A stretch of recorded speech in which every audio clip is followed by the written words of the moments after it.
자, 이제 우리 배당하는 회사하고 배당을 받는 회사하고 이렇게 양쪽으로 해서 양쪽 다 시험 문제 나오니까 양쪽을 주고받는 걸로 해서 우리가 회계 처리하는 거를 좀 비교를 해 볼게요. 자, 천주의 주식을 액면가액이 1,000원이고 시가가 1,200원인 이 주식을 왼쪽에서는 발행하고 오른쪽에서는 취득하는 걸로 해서 비교를 해 볼게요. 그럼 왼쪽은 발행하는 회사의 입장에서는 대변에 자본금이라고 쓰겠죠. 주식을 발행했으니까.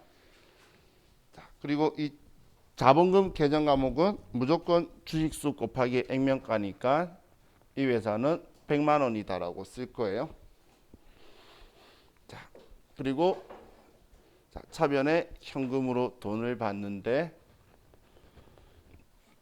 그럼 반대되는 회사에 취득하는 회사, 이 취득하는 회사를 우리가 회사가 취득하게 되니까 얘를 출자법인 혹은 주주법인이다라고 표현을 하죠. 우리 회사의 주주죠. 자, 이 회사가 취득을 하면 차변에 얘를 단기매매 증권으로 분류한다고 볼게요. 그럼 단기매매 증권 분류하고 현금으로 돈을 지급할 건데, 자, 그럼 취득하는 회사는 얼마에 살 수가 있죠? 그렇죠. 주당 1,200원에 살 수가 있죠. 그래서 120만 원을 주고 이 주식을 가격을 120만 원이라고 적어 둘 거예요. 그럼 발행한 회사가 저 120만 원을 이제 받게 되겠죠. 자, 그럼 발행한 회사 입장에서는 액면가 넘어간 20만 원만큼 주식 발행 초과금이다 20만 원 이렇게 분개를 해둘 거란 이야기예요. 자, 이렇게 가지고 있을 때 오른쪽에 취득한 회사가 우리가 참고로 유가증권 관리대장에 이렇게 써둘 거예요. 우리 회사가 저 회사의 주식을 지금 보유 주식수 1,000주다. 그리고 장부가액이 120만 원이다. 그리고 주식당 단가가 1,200원이다. 이런 식으로 유가증권 관리대장에 적어두게 돼요. 자, 이런 상황에서 우리 회사가 발행한 회사가 주주총회를 해요. 주주총회하는 날을 결의일이라고 해요. 자, 그럼 결의일날 우리가 이제 배당을 결의를 할 건데, 자, 그럼 우리는 이 결의일날 배당하는 게 우리 회사의 순수한 배당 가능 이익인 이익잉여금을 가지고 이제 배당을 할 거예요. 그럼 이익잉여금은 자본이니까 대변에 있는 우리 장부의 대변에 있는데 배당하는 만큼 줄어들게 되겠죠. 그래서 차변에는 2월 이익잉여금이 줄어들게 될 거고, 자, 대변에는 이제 우리가 배당하는 만큼 써주게 될 거예요. 자, 그럼 먼저 현금 배당을 100만 원치 하기로 했다고 볼게요. 그럼 현금 배당을 결의일날 주주총회 하는 날 현금 배당을 할 수가 없죠. 그래서 이날에는 우리가 미지급 배당금이라는 계정 과목을 써둘 거예요. 미지급 배당금, 얘는 현금 배당했을 때에 사용하는 계정 과목이에요. 자, 그럼 미지급 배당금이라고 써둔 거는 지금 현금 줘야 되는데 오늘 줄 상황이 여의치 않아서 못 주고 있는 거죠. 그래서 얘 성격은 부채예요. 얘 성격은 부채예요. 자, 그리고 주식 배당 1,000주를 하기로 했다라고 볼게요. 그럼 주식 배당 1,000주를 하면 우리는 주식 배당하는 거는 우리가 가지고 있던 주식으로 주주들한테 나눠주는 게 아니고 주식을 발행해서 줄 거예요. 그럼 1,000주를 할 거기 때문에 액면가로 우리가 증가시킬 거라서 100만 원만큼 쓸 건데, 결의일날 우리가 주권을 인쇄해서 주주들에게 줄 수가 없겠죠. 그래서 이날에 미교부 이날에 미교부 주식 배당금이라는 계정 과목으로 천주 액면가 곱행 금액을 이렇게 써둘 거예요. 자, 그럼 미교부 주식 배당금의 계정 과목의 성격은 뭘까요?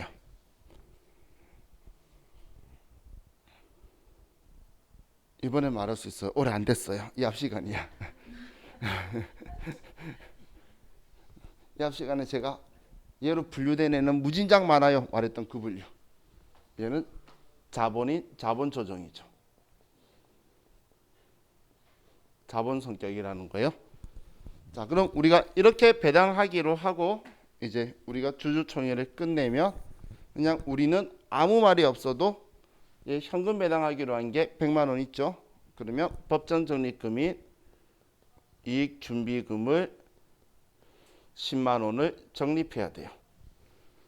그럼 이렇게 하고 나면 우리는 총 210만 원만큼 우리는 배당하는 만큼 2월 이익잉여금에서 210만 원을 줄이게 돼요. 자, 이렇게 우리가 결의일날 회계 처리를 하는데, 자, 그러면 우리가 주주의 입장에서 자, 결의일날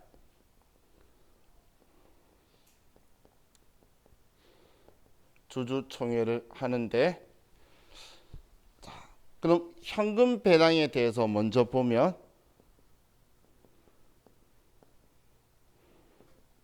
자, 우리는 이 결의일이 배당을 받는 회사의 입장에서는 수익 인식 시점이에요. 결의일이 수익 인식 시점이기 때문에 수익 인식 시점이라는 건 그날의 수익 자리에 수익 계정 과목을 써야 된다는 이야기예요. 자, 그럼 우린 대변에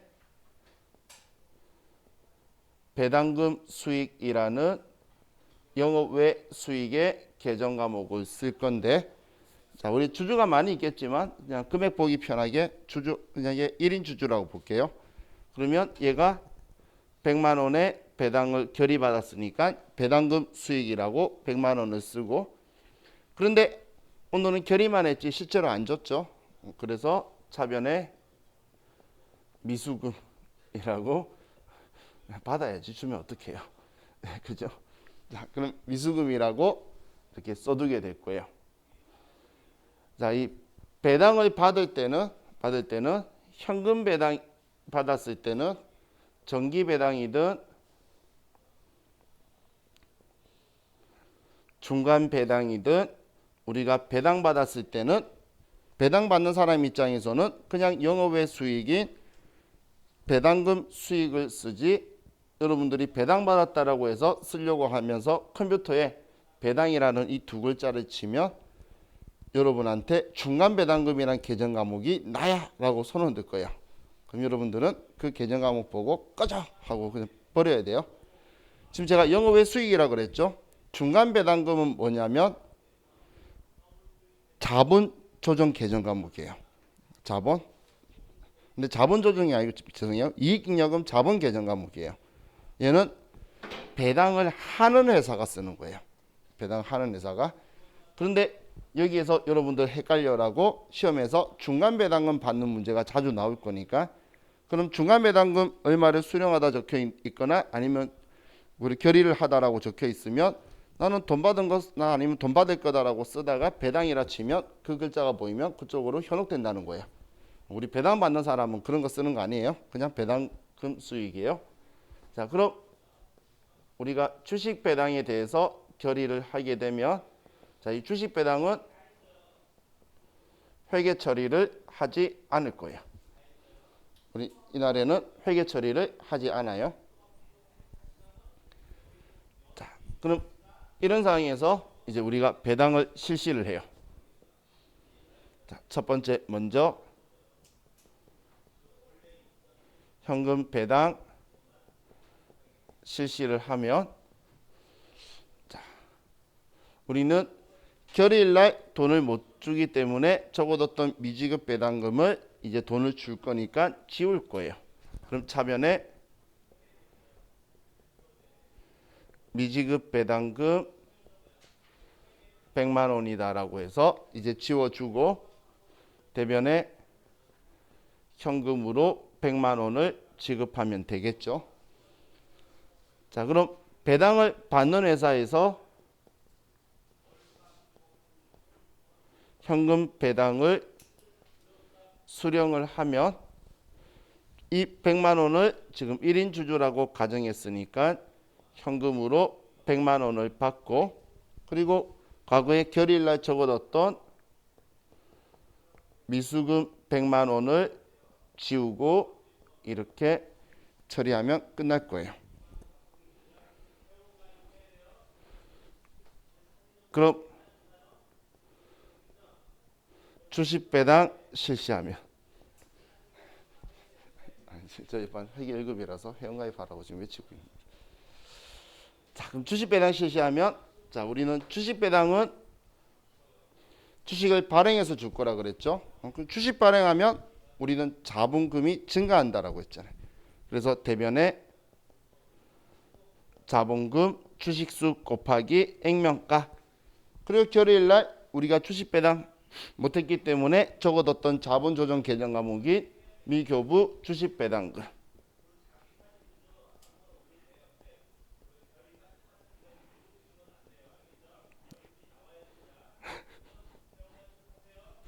자, 그럼 자, 주식 배당을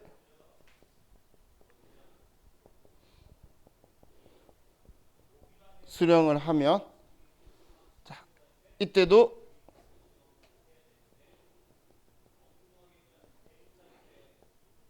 회계 처리를 하지 않아요. 자, 이게 우리 주식 배당하고 현금 배당했을 때에 하는 회사하고 받는 회사하고 두 개를 가지고 썼는데, 자, 그럼 여러분들이 먼저 기억하셔야 될 게, 자, 주식 배당에 대해서는 결의일에도 회계 처리를 안 하고, 그리고 실제로 주식 배당을 수령한 날에도 회계 처리를 안 해요. 그럼 주식 배당 받았을 때 회계 처리는 안 하지만 주식을 지금 1000주 준 거를 전부 다 받죠. 그럼 1000주를 받으면 유가증권관리대장에는 1000주 받은 만큼 우리는 1000주를 더해 줄 거예요. 1000주만큼은. 근데 회계 처리는 안 하기 때문에 장부 금액은 그대로 120만 원이 될 거란 이야기예요. 회계 처리 해야 금액이 단기 매매 증권이 늘어날 건데 회계 처리 안 하니까 그대로 120만 원이겠죠. 그럼 우리 유가증권관리대장에는 주식은 2000주인데 이 주식의 장부 금액은 120만 원이래. 그럼 한 주당 얼마란 이야기가 되죠? 계산이 너무 크나요? 그럼 한 주당 600원이라는 결과가 나오게 되죠. 그죠? 그럼 지금 우리가 회계 처리를 안 하기 때문에 일어나는 결과로 우리가 유가증권관리대장에서 주식수는 증가하는데 단위당 단가가 하락하는 효과가 나오게 돼요. 이해가시나요? 자, 지금 이거 가지고 이제 시험에서 실기에서는 배당 받는 걸로 해서 이 두 개가 같이 섞여서 나올 거예요. 왜냐면 답 없음이라고 나올 수는 없거든. 그럼 현금 배당 얼마, 주식 배당 얼마를 어떻게 수령했다라고 적혀 있을 건데, 그럼 문제 내용에서는 현금 배당에 대해서는 글자 쓸 내용이 별로 없죠. 그래서 그냥 얼마 현금 배당하고 그 다음 내용은 온통 우리가 주식을 몇 주 가지고 있고 가지고 있는 장부 가격 얼마고 액면가 얼마고 이상한 소리 막 적어놨어요. 그 현혹되지 말고 얘는 회계 처리 안 하고 현금 배당 받는 것만 쓰면 돼요. 시기에서는 그렇게 하시면 되고, 그럼 이론에서는 주식 배당을 받았을 때는 주식 수는 증가시키고 단위당 단가는 하락한다, 혹은 단위당 단가는 세로이 된다라고 이렇게 나오면 정확한 지문으로 보시면 돼요. 회계 처리 안 하기 때문에 주식 수는 늘어났는데 장부 금액은 그대로라서 단위당 금액이 변동하게 되는 이런 효과가 발생한다라는 거예요.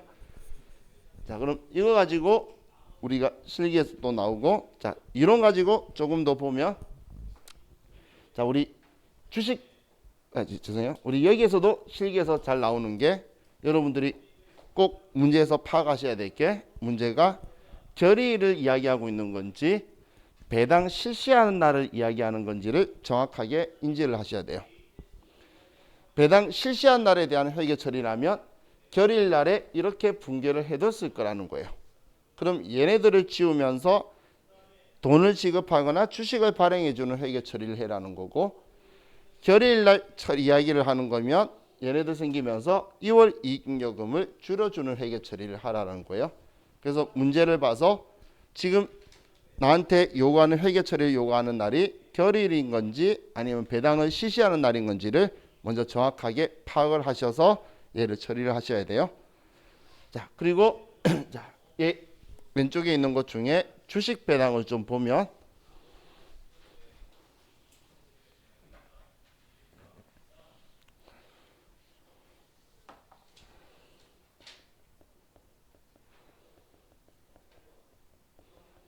자, 주식 배당은 차변에 2월 이익잉여금이라는 이익잉여금 계정 과목으로 미교부 주식 배당금이라 쓰고, 그리고 얘를 지우면서 자본금이 됐죠. 이게 지금 주식 배당이 흘러간 거죠. 그럼 결론적으로 이 주식 배당은 이익잉여금을 줄이고 자본금을 늘린 거죠. 그죠? 그럼 이 분계를 가지고 보면 차변에 이익잉여금이 100만 원이고 대변에 자본금이 100만 원이다. 자, 이렇게 분계를 앞쪽에서 볼 수가 있는데, 자, 그럼 이 분계를 가지고 보면 대변에 자본금이라고 썼죠. 그럼 자본금의 금액은 증가하게 되겠죠. 그럼 자본금은 100만 원이 증가할 거고, 그럼 차변에 이익잉여금이라 썼으니까 얘도 성격이 자본이니까 이익잉여금의 금액은 줄어들게 되겠죠. 이해가시죠? 자본금의 금액은 증가하고 이익잉여금의 금액은 줄어들게 될 거라는 거예요. 자, 그런데 자, 얘네들의 성격을 보면 자본금의 분류는 자본이잖아요. 그럼 자본은 증가하게 되죠. 이익잉여금의 분류는 또 자본이에요. 그런데 얘는 차변에 썼으니까 감소하게 되죠. 그럼 자본금, 이익잉여금이란 분류 말고 전체 총 자본을 가지고 보면 우리는 주식 배당했을 때의 총 자본은 불변이라는 거예요. 우리 주식 배당에서는 총 자본은 불변이라는 건데, 자, 대변에 자본금이라고 써서 자본금을 증가시키다라는 말의 줄임말이 뭐였죠? 증가시키는 거. 그럼 감소시키는 거고. 증자죠. 그죠? 그럼 지금 얘가 지금 자본금을 증가시키는 거니까 증자잖아요. 그죠? 그런데 자본금을 증가시키면서 재산적 가치가 있는 대가를 받나요? 좀 안 받잖아. 우리 이익잉여금 줄이죠. 그래서 이걸 우리 무상증자라고도 표현을 해요. 그럼 무상증자는 총 자본이 불변이다라고 볼 수가 있겠죠. 무상증자는 또 우리가 여기에 있는 이익준비금이 있는데, 제가 이 이익준비금을 이야기하면서 법정적립금 이야기하면서 자본금의 2분의 1에 도달할 일은 없다라고 했죠. 왜 자본금의 2분의 1에 도달할 일이 없냐면 대부분의 회사가 이거에 대해서 이익준비금을 자본에 전입하다 혹은 자본금에 전입하다 이렇게 표현을 해요. 시험 문제에서도 이 말은 이익준비금을 자본금으로 보내버리겠다는 이야기예요. 이익준비금을 자본금으로. 자, 그 말은 대변에 이익잉여금에 분류되는 이익준비금 계정 과목을 자본금 보내기 위해서 얘를 줄이고 차변에 이익준비금 10만 원이 되고, 그리고 얘를 자본금으로 보내겠다는 거예요. 대변에 자본금 이런 분계가 들어와야 된다는 거예요. 문제에서 이렇게 나오면 이 분계를 써야 되는 거예요. 이 분계를. 그럼 이익준비금을 자본에 전입하게 돼도 대변에 자본금은 증가하고 이익준비금은 감소를 하지만 얘도 성격이 자본이고 얘도 성격이 자본이죠. 그럼 차변 대변 전부 다 자본인데 얘 증가 얘 감소니까 얘도 총 자본은 불변이죠. 그리고 대변에 자본금 적었는데 지금 돈 받는 거 아니잖아요. 그래서 얘도 무상감자인데 사실 무상감자의 대표적인 사례가 지금 이익준비금의 자본 전입이에요. 그래서 자, 이론에서는 여러분한테 무상증자는 총자본이 불변이라는 걸 알고 있는지 질문을 할 거고, 그리고 우리 실기에서는 얘가 간간히 나와요. 이 분계가 이 글자가 적혀 있을 거니까 그럼 이거 가지고 우리 여러분은 이익준비금 줄이고 대변의 자본금을 증가시키시면 돼요. 자, 이게 우리 자본에 대해서 저하고 같이 있는 내용들을 봤어요. 자, 다음 오늘 컴퓨터 하면 열다가 다 끝나니까 제가 뒤에 있는 다른 거 알려드릴게요. 자, 우리 100페이지로 좀 갑시다. 사이사이 결산이 있어서 결산은 빼고.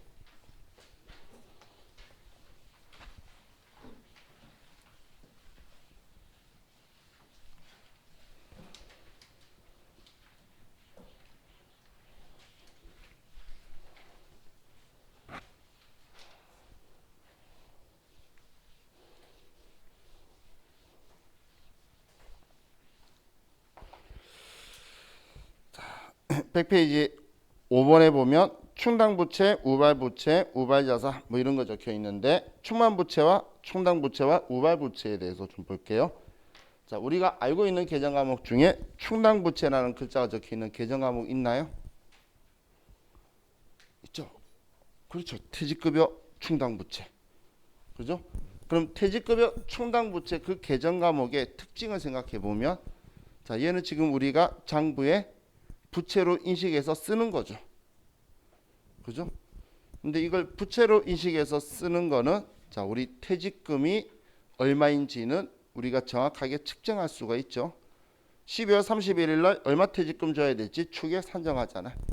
그래서 그 금액만큼 우리가 금액을 신뢰성 있게 측정할 수가 있고, 자, 직원이 퇴직금 안 받고 그만둘 확률이 높을까요? 거의 없죠.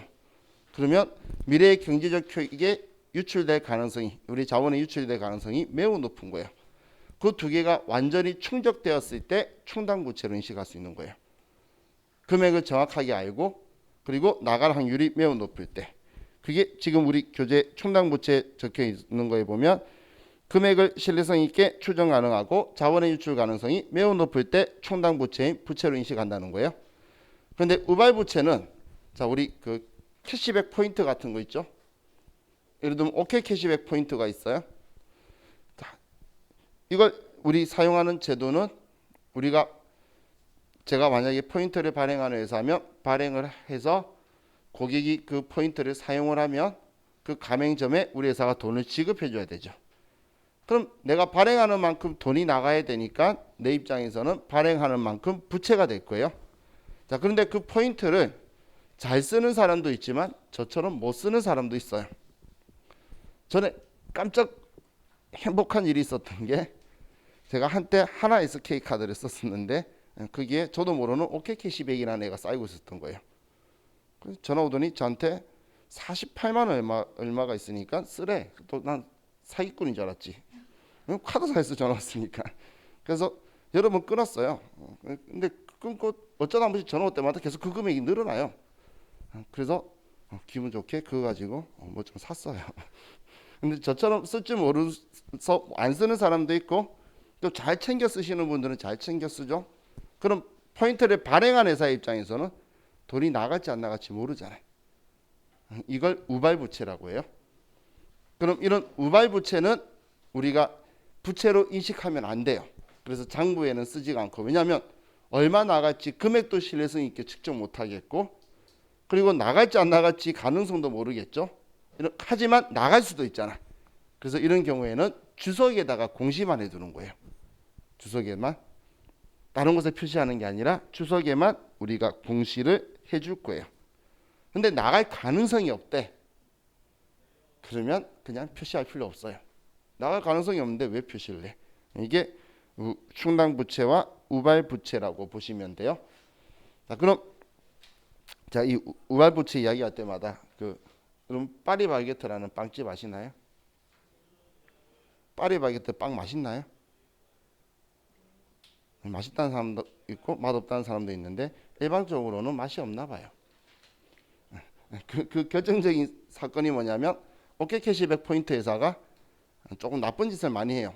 포인트를 고객들이 쓰면 그 돈을 그 가맹에 줘야 되잖아요. 다 안 준 거예요. 그래서 파리바게트가 과거에 몇 년 전에 돈 달라 하면서 둘이 싸우면서 나 가맹 끊을 거야 그랬더니 이제 파리바게트가 우리 빵이 맛있어서 사람들이 오지 포인트 때문에 오겠냐고 끊었는데 포인트 때문에 왔나 봐. 1년 뒤에 바로 손들고 2년 뒤에 다시 가맹했죠. 그게 우리 그 회계 쪽에서는 엄청 유명한 이야기예요. 미안 우리 빵이 아니었어 너네 포인트였어 하면서 손들고 다시 포인트를 쓸 수 있게. 그래서 한때 못 쓸 때가 있었어요. 그게 파리바게트가 잡아냈다가 큰일 났던 거였죠. 자, 아래 우발 자산이 있죠. 자, 우리는 보수주의죠. 보수주의 회계를 하죠. 그죠? 보수주의 회계의 특징이 수익은 낮게 비용은 높게 결과로 이익은 낮게 보이게 자산은 낮게 부채는 높게. 그래서 부채로 인식할 수 있는 요건만 맞으면 위에서는 그래도 인식을 했는데 자산은 결론적으로 보시면 우발 자산은 그냥 인식 안 하는 거예요. 인식한다는 말은 없잖아. 주석으로 공시한다가 제일 신뢰성 있게 금액을 측정하고 가능성이 매우 높은 경우에 주석으로 공시하고 있죠. 그죠? 자, 그렇게만 생각을 하시면 돼요. 자, 이 표현이 이론에 나오면 이렇게 생각하시고 자, 이제 104페이지로 갑시다.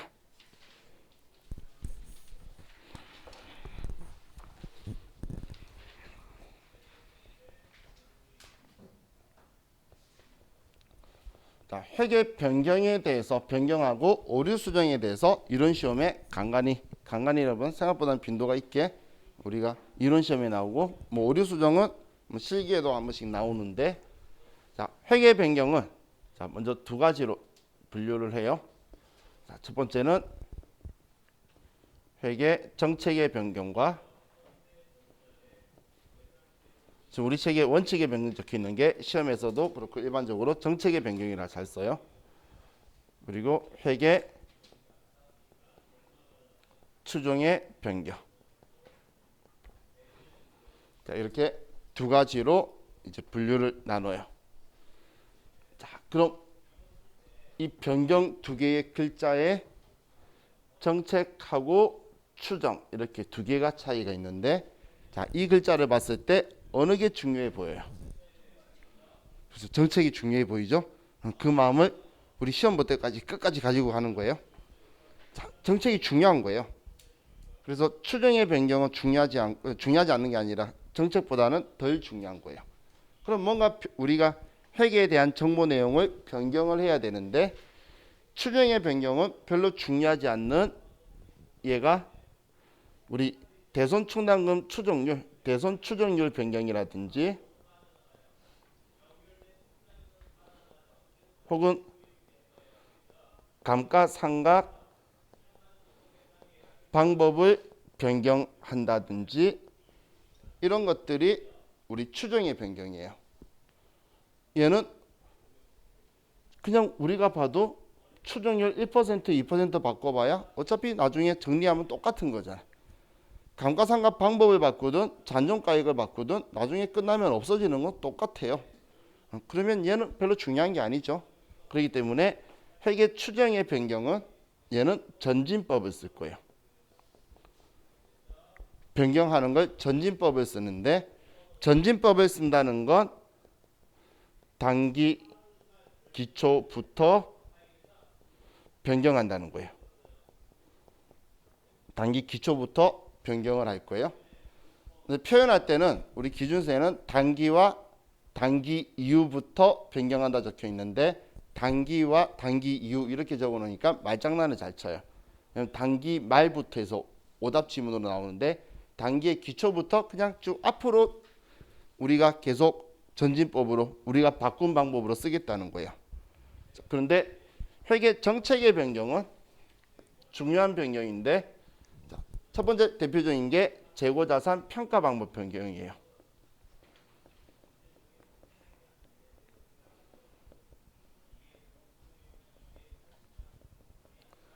자, 재고자산 평가 방법 변경이 왜 중요한 변경이 될까요?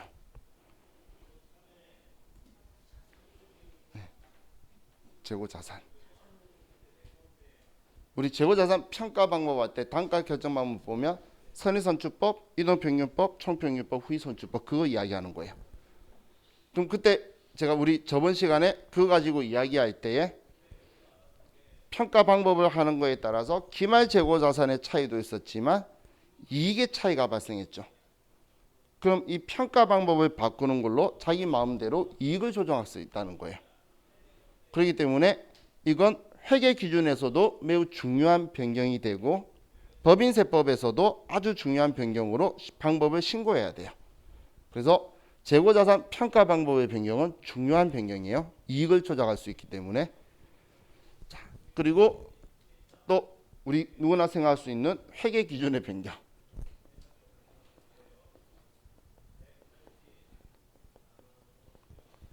일반 기업 회계 기준을 쓰고 있다가 우리 회사가 상장사로 바꾸면 한국채택 국제회계 기준으로 바꿔야 돼요.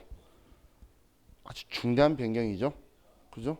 우리 회사에 해야 되는 기준 자체가 바뀌었기 때문에 어쩔 수 없이 바꾸는 거예요. 그럼 이렇게 되게 되면 우리는 소급법을 사용을 해요. 소급법을 쓴다는 건 과거 재무제표를 전부 다 수정할 거란 이야기예요. 바뀐 우리 회계 기준이나 아니면 재고자산 평가 방법으로 전부 다 재무제표를 과거 것까지 바꿔버릴 거란 이야기예요. 자, 그럼 소급법을 쓰는 것과 전진법을 쓰는 얘의 장단점은 서로 반대인데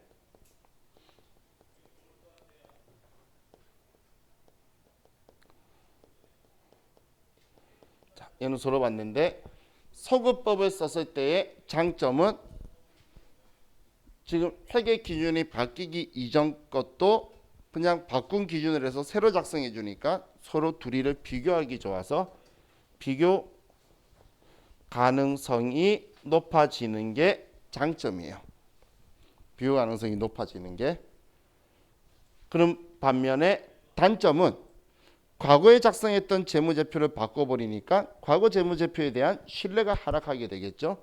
그래서 신뢰성이 하락하는 단점이 있어요. 재무제표에 대한. 그럼 전진법은 올해 시작부터 올해 1월 1일 거부터 앞으로 바꿔 나갈 거야 라는 거니까 장점은 과거 거나 수정하지 않으니 신뢰성이 높아진다는 장점이 있는데 치명적인 단점이 비교 가능성이 낮아진다라는 단점이 있는 거예요. 단점이. 자, 먼저 이렇게 여러분들이 이 두 개의 기준을 잡으시고 정책의 변경은 중요한 거니까 우리는 과거 것까지 다 바꾸는 거예요. 그런데 추정의 변경은 조금 덜 중요한 거니까 이제부터 올해 거부터 시작하겠다는 거예요. 올해 거부터. 그렇게 전진법으로 간다라고 먼저 생각을 하시면 돼요. 자, 그런데 자, 우리 다음 페이지 한번 넘겨보시면 106페이지 위에 왼쪽에는 소급법, 오른쪽에는 전진법이라고 적혀 있죠. 표에. 근데 그 사이에 단기 일괄 처리법이라는 애가 있죠. 이 단기 일괄 처리법이라는 건 뭐냐면 자, 우리 소급법을 쓰면 손익계산서로 봤을 때 과거의 재무제표가 바뀌니까 우리 손익이 다 수정되게 될 거예요.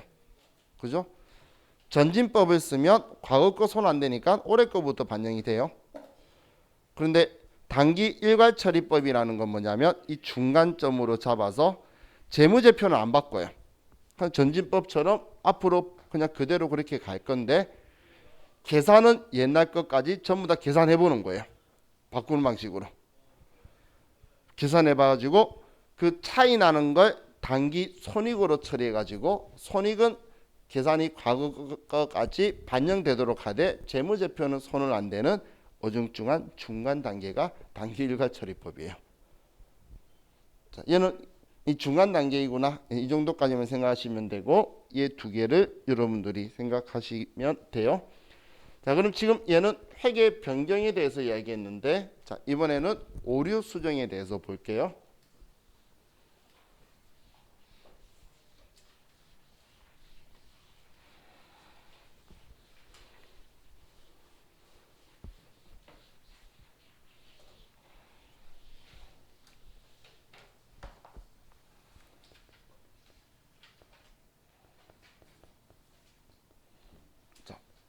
오류 수정에 대해서 보면 자, 우리가 X1년도 12월 31일 날 자, 바로 예를 들게요.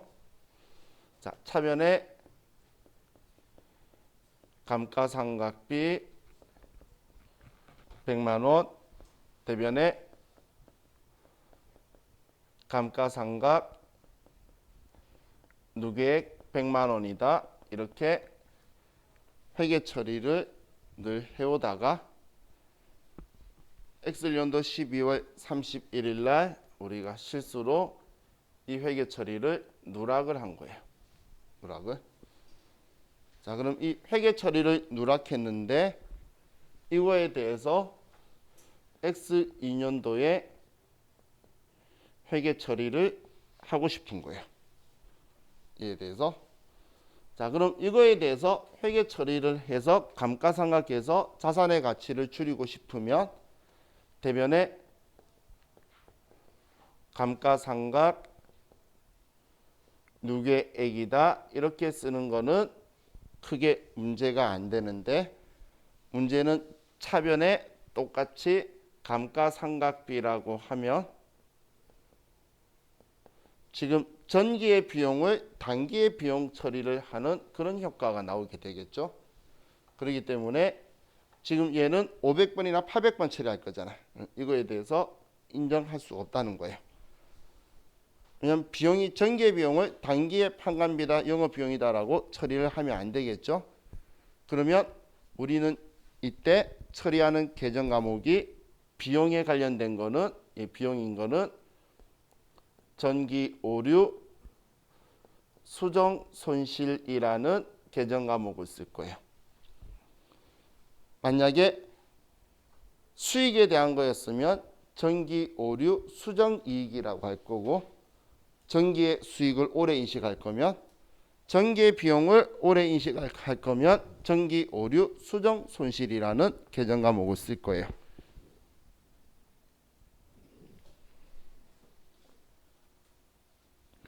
자, 그럼 이 전기 오류 수정 손실 계정 과목을 쓸 때 또 얘가 두 가지가 있어요. 우리 컴퓨터 썼을 때도 계정 과목이 두 개가 보이는데 자, 하나는 중대한 오류인 경우 하나는 중대하지 않는 오류인 경우. 자, 그럼 중대한 오류일 때는 우리가 실기할 때는 300번대의 자본을 선택하셔야 돼요. 300번대 자본의 성격은 이익잉여금으로 분류되는 성격이에요. 그럼 중대하지 않는 오류는 얘는 900번대의 영업 외 손익으로 처리를 할 거예요. 자, 일단 우리가 분계를 보는데 그 문제를 일반 전표 문제를 봤을 때에 문제 안에 중대한 오류다, 중대하지 않는 오류다라는 글자 적혀 있으면 일단 얘 생각하면 돼요. 시험 문제에 저 글자가 들을 수 있는 건 저 경우를 말고는 없어요. 근데 봤는데 전기의 비용이었던 거면 전기 오류 수정 손실, 전기의 수익에 대한 거면 전기 오류 수정 이익이다 라고 쓰고 그리고 여러분들이 중대한 오류라면 컴퓨터 치면 두 개 보여요. 원래 우리 생각했을 때 수익 비용보다 자본이 더 중요하죠. 그래서 중대하게 오르면 자본 300번대가 자본이에요. 300번대 쓰고 중대하지 않으면 영업외 수익 비용이 900번대를 선택하시면 돼요. 그럼 우리 얘도 찾아서 잘 할 수 있겠죠. 자, 그럼 이제 우리 110페이지에 가면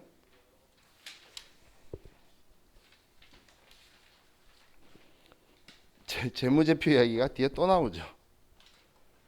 왜 뒤에 재무제표 이야기가 나오냐면 우리 책 앞에 나왔던 거는 회계 기준이 아니었어요.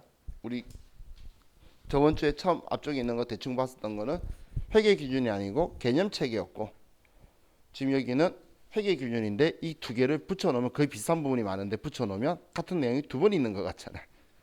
그래서 얘네들이 좀 떨어뜨려 놓기도 하고, 그리고 원래 종합 문제가 나올 때 이걸 섞어서 앞부분을 알아야지 풀 수 있는 것 때문에 이런 식으로 쓰는데, 이 책은 종합 문제가 똑바르지가 않아서 조금 의미는 없어요.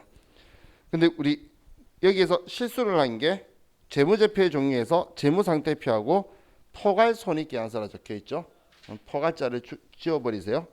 일반 기업 회계 기준서에서는 그냥 손익계산서예요.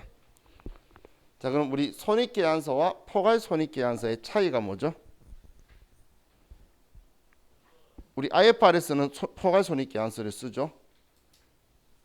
이건 큰 차이는 없어요. 차이가 기타 포괄손익누계액의 차이예요.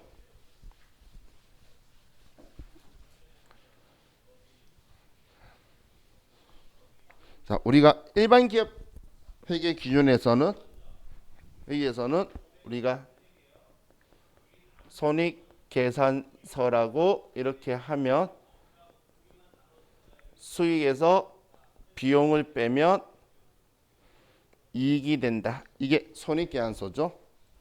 근데 여기에다가 아래에 플러스 마이너스 기타 포괄 손익 누계액을 같이 써주면 여기에 포괄 손익이 나오게 돼요.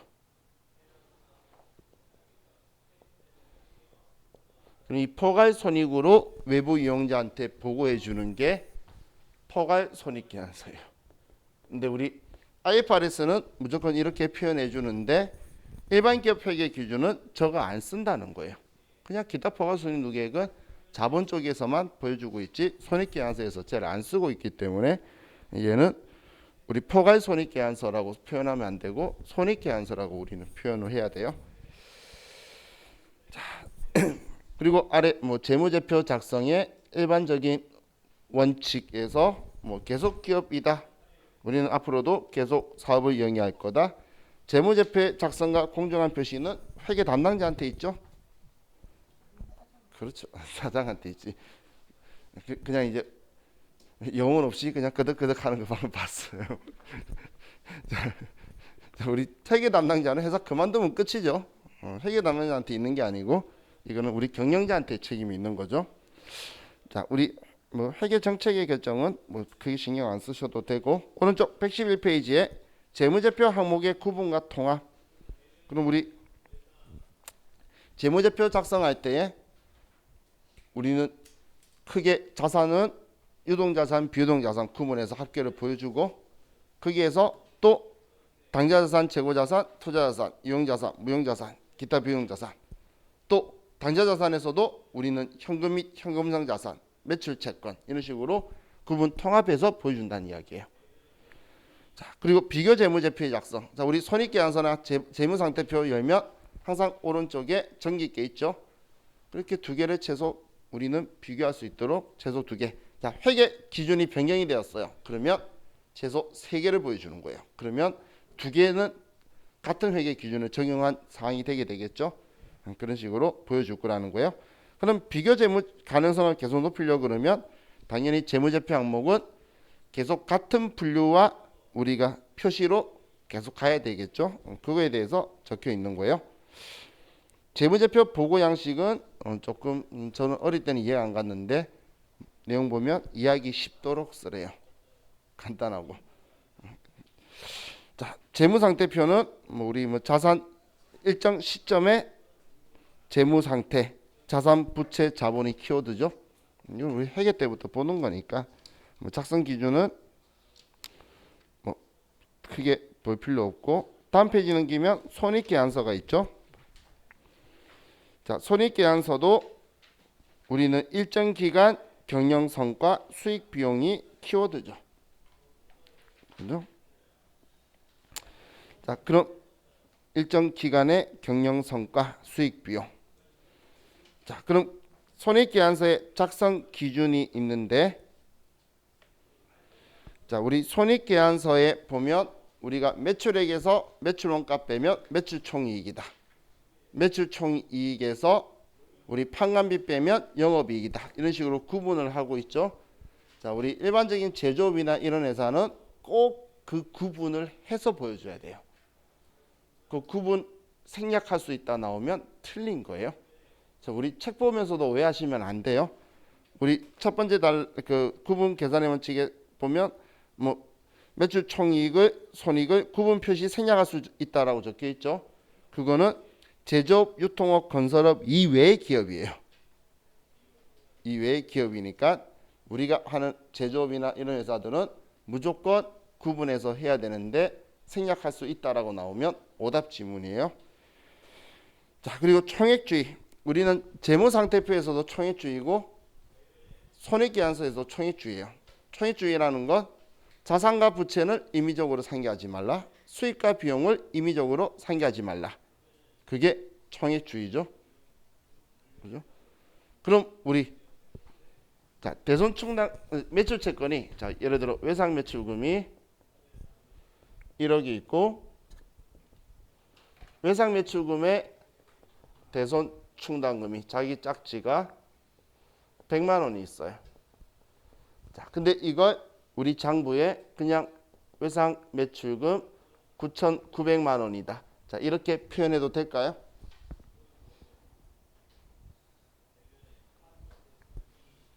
이렇게 표현하는 거, 이렇게 표현하는 거. 이렇게 표현해도 될까요? 자, 그럼 이걸 생각하는 거예요. 자, 외상 매출금의 성격은 뭐죠? 자산이죠. 이거. 자, 대손충당금의 성격은 그렇죠. 자산이죠. 얘는 자산의 차감 계정이죠. 그죠? 그러면 얘는 순액으로 보여줘도 되는 거예요. 그래서 총액주의 키워드는 뭐냐면 자산과 부채를 임의적으로 상기하지 말라. 수익과 비용을 임의적으로 상기하지 말라는 거지. 얘는 순액주의를 따른 게 아니라 순액법으로 표시한 거예요. 그래서 얘는 가능하다는 거예요. 자산과 자산의 차감 계정을 상기해서 보여주는 거나 부채와 부채의 차감 계정을 상기해서 보여주는 건 문제가 없어요.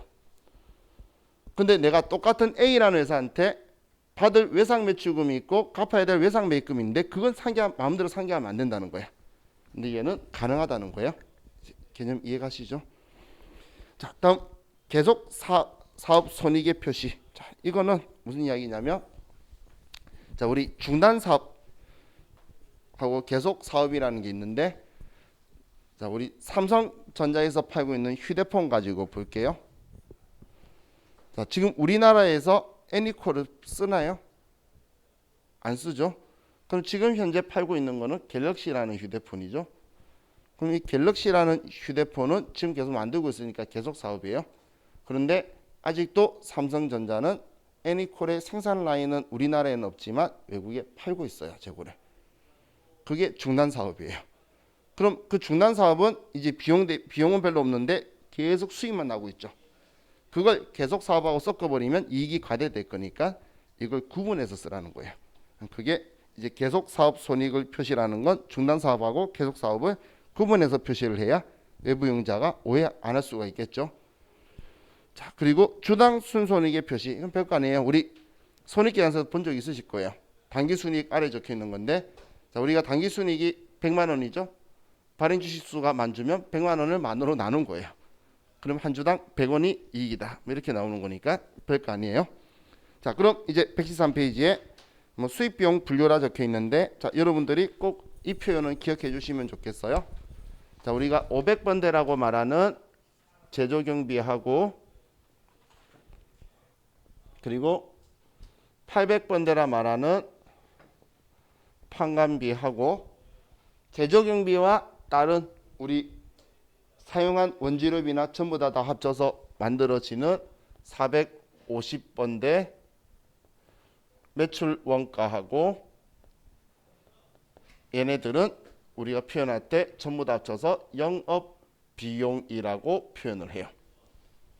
얘네들은 영업비용이다라고 표현을 해요. 그럼 우리가 400번대 수익, 얘네들이 매출이에요. 400번대 초반에 이걸 뭐라 표현하냐면 영업수익이라고 표현을 해요. 영업수익. 그래서 쟤네들을 제외한 나머지 수익비용은 900번대의 수익비용, 영업의 수익비용으로 처리하는 거고, 우리는 위에 450번대 제품 매출 원가, 상품 매출 원가, 그리고 걔네들이 이미 썼고 팔린 거에 대한 대응 원가니까 영업비용이고, 또 재적용비나 판관비 얘네들이 다 영업비용이라 표현을 해요. 그럼 영업수익도 자 우리 그 월세를 받았어요. 계정가액 뭐라고 쓰죠? 임대료라고 쓰죠. 근데 그 임대료가 우리 회사가 제조업만 한다 그러면 영업의 수익인 900번대야 되는데, 부동산 임대업도 같이 하는 순간, 이제 우리 다다음 주 되면 제가 이야기하면서 분야를 바꿀 거예요. 부동산 임대업도 하면 얘는 우리 주업이잖아요. 그러면 매출로 해서 400번대의 임대료 수입이라는 400번대의 매출로 들어올 거라는 거예요. 그러니까 우리 회사가 어떤 업종을 하냐에 따라서 얘는 900번대다 400번대다 이렇게 구분이 되어서 들어가게 될 거예요. 자, 그리고 우리 수익 인식 기준에서 아래쪽 보시면 다른 것 말고 자, 이 부분만 하나 찍고 우리 끝내면 돼요. 자, 재화의 판매에 대한 수익 인식에서 재화 소유에 따른 위험과 효익의 대부분이 구매자에게 이전되고, 지금 여러분들이 물건을 샀다, 저는 팔았다고 말할 수 있는 게 수익이다라고 생각하시면 돼요. 그럼 여러분이 산 물건에 대해서 이제 일어난 효익은 여러분 거잖아요. 그럼 제가 판매자 입장이라면 제가 수익 인식하려면 그거에 대한 모든 효익이 구매자한테 이전이 되고, 근데 만약에 제가 여러분한테 뭔가를 팔았다 수익이다 말하려는데 소유권이 넘어가는 게 아닌 상황이었다면 그걸 제가 이렇게 써라 저렇게 써라 말할 수는 없어야 된다는 거예요. 한마디로 통제를 제가 마음대로 할 수 없어야 되고, 수입 금액을 신뢰성 있게 측정할 수 있어야 되고, 항상 얼마다라고 원 단위로 쓸 수 있어야 되고, 또 경제 효익의 유입 가능성이 매우 높아야 된다는 말은 다른 말로 하면 지금 돈 안 받아도 된다는 거예요. 그래서 우리 제품 매출이라고 쓰고 물건 넘기면 차변에 외상 매출금이라 쓰잖아요. 그럼 돈 안 받았는데도 받을 확률이 매우 높죠. 그래서 수익을 인식하는 거고, 자 그리고 마지막 5번이 중요해요. 그 거래와 관련하여 발생하였거나 발생할 거래 원가와 관련된 비용을 신뢰성 있게 측정할 수 있을 때 인식한다. 이 말을 다른 말로 하면 대응 원가를 신뢰성 있게 측정하고 인식할 수 있을 때만 수익을 인식한다는 거예요. 대응되는 비용을 측정이나 인식을 못하면 수익 인식하면 안 된다는 거예요. 근데 우리 수익 생각할 때 대응되는 원가나 비용을 인식해야지 수익을 인식할 수 있다라고 생각을 잘 안 하죠. 그래서 이론 시험에서 그 부분에서 많이 틀려요. 그래서 대응되는 비용 원가를 우리가 인식할 수 있어야지 수익을 인식할 수 있는 거다. 한마디로 대응되는 비용 원가를 신뢰성 있게 측정하지 못하면 수익은 인식하는 게 아니라는 거예요. 그거 5번만 여러분들이 생각해 두시면 우리 이론 시험에서 잘 하실 수 있을 것 같아요. 자, 오늘까지 저와 같이 재무회계에 대해서 이런 부분만 쭉 봤는데, 우리 다음 주에는 재밌어요. 컴퓨터 가지고 일반 전표하고 부가가치세 이론 정리하고, 그 다음부터는 이제 매일 매출 전표하고 부속 서류 이론 설명 하나 해드리고 서류 설명하고 하면 시간 잘 가요. 그러니까 계속 그냥 앞에 화면만 보고 제가 떠드는 거 보니까 시간 잘 안 갔죠. 그죠? 우리 다음 주부터는 좀 잘 갈 거니까 힘내시고, 우리 평일 동안 아프지 마시고 다음 주에 건강하게 뵐게요. 수고하셨습니다.